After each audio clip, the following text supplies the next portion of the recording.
السلام علیکم ورحمۃ اللہ وبرکاتہ۔ بسم اللہ الرحمن الرحیم۔ اللہ کے بابرکت نام سے شروع کرتے ہیں جو بڑا مہربان اور نہایت رحم کرنے والا ہے۔ پارہ نمبر 30 اور سورہ اخلاص کا کل ہم نے تعارف بیان کیا، آج اس کی فضیلت اور ترجمہ تفسیر کے بارے میں بات ہوگی۔ حضرت عائشہ رضی اللہ تعالیٰ عنہا فرماتی ہیں کہ نبی کریم صلی اللہ علیہ وسلم نے ایک صحابی کو ایک لشکر کا امیر بنا کر کسی مہم پر روانہ کیا۔ ان کا یہ معمول تھا کہ جب وہ جماعت کراتے، ہر رکعت کی قرات کے اختتام پر سورہ اخلاص کی تلاوت کرتے، واپسی پر لشکریوں نے اس بات کا تذکرہ بارگاہ رسالت میں کیا۔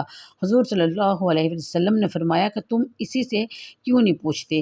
ایسا کیا گیا اور اس سے دریافت کیا گیا تو اس نے جواب دیا کہ اس صورت میں خداوند رحمان کی صفت ہے، اس لیے میں اس کی تلاوت کو محبوب رکھتا ہوں۔ تو نبی کریم صلی اللہ علیہ وآلہ وسلم نے فرمایا، اسے بتا دو کہ اللہ تعالیٰ بھی اس کو محبوب رکھتا ہے۔ اسی طرح ایک اور جگہ ارشاد ہوتا ہے کہ حضرت انس رضی اللہ تعالیٰ عنہا سے مروی ہے کہ ایک انصاری مسجد قباء میں انصار کی امامت کیا کرتے تھے۔ ان کا یہ دستور تھا کہ وہ سورت پڑھنے سے پہلے سورہ اخلاص کی تلاوت لازمی کرتے۔ ان کے مقتدیوں نے انہیں کہا کہ یہ آپ کیا کرتے ہیں؟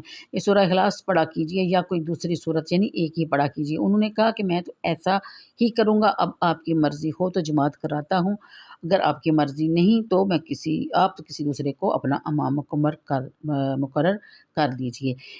ان کی نیکی اور پارسائی کی وجہ سے لوگ کسی دوسرے کو امام مقرر کرنا پسند نہیں کرتے تھے، چنانچہ اس کا تذکرہ نبی کریم صلی اللہ علیہ وسلم کی خدمت اقدس میں کیا گیا۔ حضور صلی اللہ علیہ وسلم نے فرمایا، تمہارے مقتدی جس طرح کہتے ہیں تم ایسا کیوں نہیں کرتے؟ انہوں نے عرض کیا کہ یا رسول اللہ، مجھے اس صورت سے بڑا پیار ہے۔ تو نبی کریم صلی اللہ علیہ وسلم نے ارشاد فرمایا کہ اس کی محبت نے تجھے جنت میں داخل کروا دیا ہے۔ اگرچہ یہ صورت صرف 4 آیات پر مشتمل ہے، لیکن اپنی عظمت اور شان کے باعث اس کو ایک بار پڑھنے سے 10 پاروں کی تلاوت کا ثواب ملتا ہے۔ سبحان اللہ۔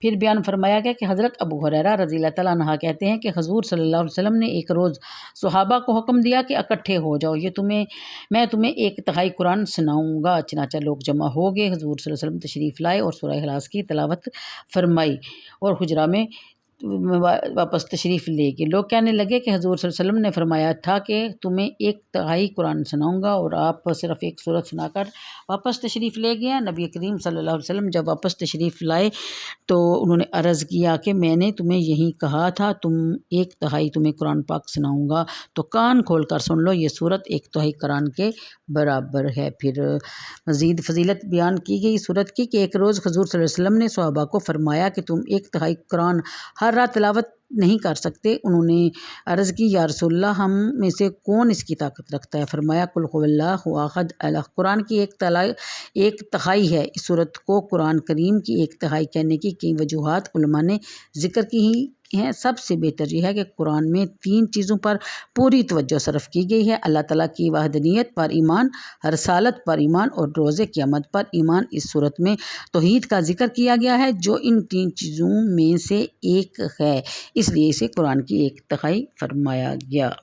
اور جگہ بیان فرمایا گیا کہ حضرت ابو ہریرہ رضی اللہ تعالیٰ عنہ کہتے ہیں کہ میں نے نبی کریم صلی اللہ علیہ وسلم کی میت میں مسجد میں داخل ہوا، وہاں ایک شخص نماز پڑھ کر دعا مانگ رہا تھا اور عرض کر رہا تھا کہ اللہم انی اسألک بانی اشہد ان لا الہ الا انت احد الصمد الذی لم یلد ولم یولد ولم یکن لہ کفوا احد۔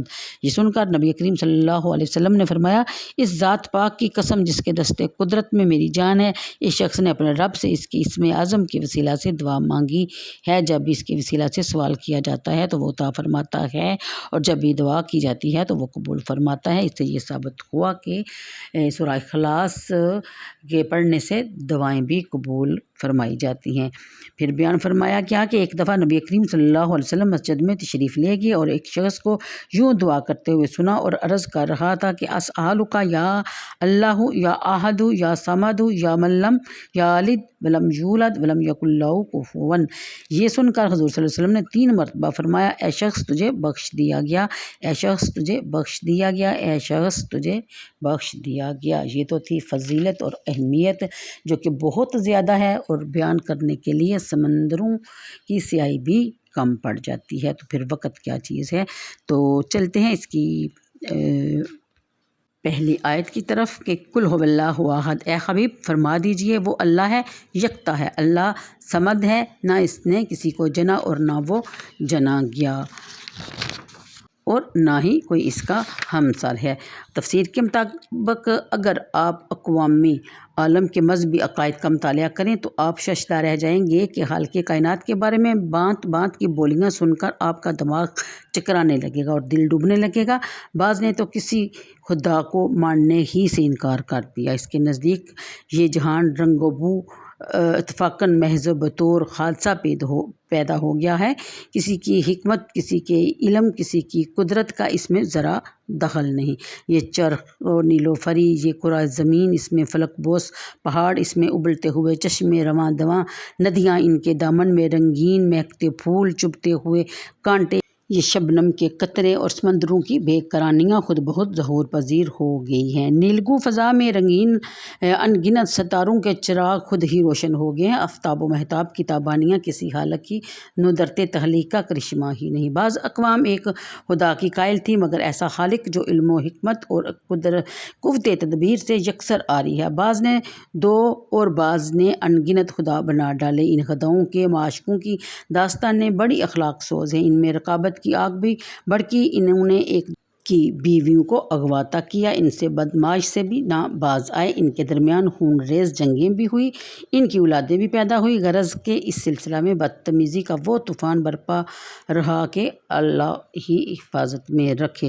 لطف یہ ہے کہ ان خرافات کے ماننے والے، ان پر ایمان رکھنے والے بڑے جوش و خروش سے ان کا پرچار کرنے والے معمولی قسم کے آدمی نہ تھے، ان میں فلاسفر بھی تھے، منطقی بھی تھے، ان میں چوٹی کے سائنسدان بھی تھے، ریاضی دان بھی تھے، یعنی کہ ہر قسم کے لوگ تھے، یعنی جو اپنے آپ کو دانشور اور عقلمند اور بڑے عقل و فہم کے مجسموں اور مذہبی رہنماؤں اور سیاسی قائدوں اور بے نظیر فاتحوں کا ایک جمع غفیر ٹھاٹے مارتا ہوا نظر آتا تھا۔